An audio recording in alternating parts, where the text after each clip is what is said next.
Assalamualaikum warahmatullahi wabarakatuh. Perkenalkan, nama saya Derma Ramayanti dengan nomor BP 2422014. Baiklah, di sini saya ingin menjelaskan hasil PPT saya, yaitu tentang space time, space velocity, dan resident time. Baiklah, masuk yang pertama, yaitu tentang space time. Space time atau waktu ruang, yaitu waktu yang diperlukan untuk mengolah satu volume reaktor penuh umpan pada kondisi masuk tertentu. Ini adalah perkiraan waktu pemrosesan rata-rata dalam reaktor alir. Kegunaannya itu, parameter ini penting untuk mengukur kinerja reaktor dan membantu penentuan ukuran reaktor yang dibutuhkan untuk laju aliran tertentu. Nah, kapan digunakan? Digunakan saat tahap perancangan atau desain reaktor industri.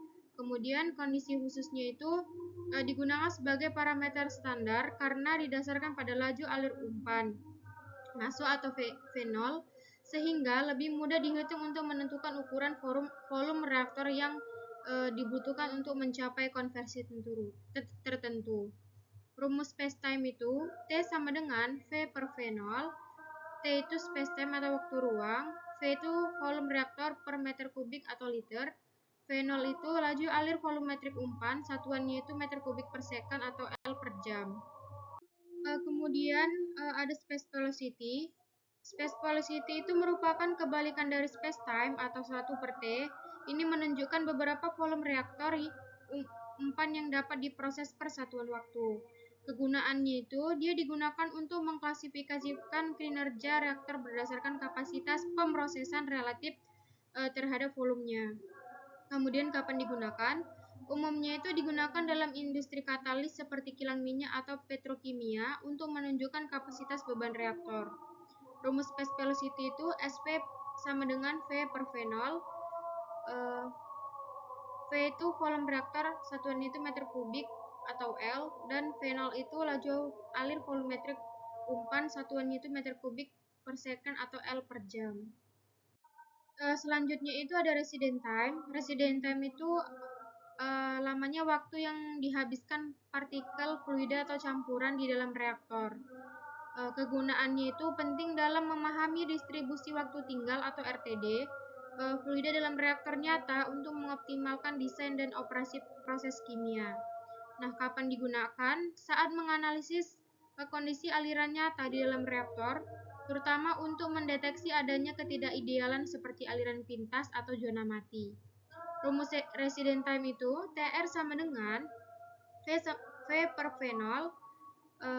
TR itu resident time atau waktu tanggal fluida dalam reaktor.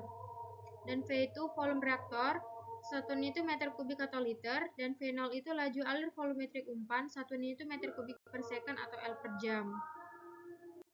Selanjutnya itu masuk ke contoh soal tentang reaktor CSTR, di mana soalnya itu sebuah reaktor CSTR itu digunakan untuk reaksi cair, volume reaktor adalah 10 meter kubik, dan umpan masuk secara kontinu dengan laju alir volumetrik 2 meter kubik per jam.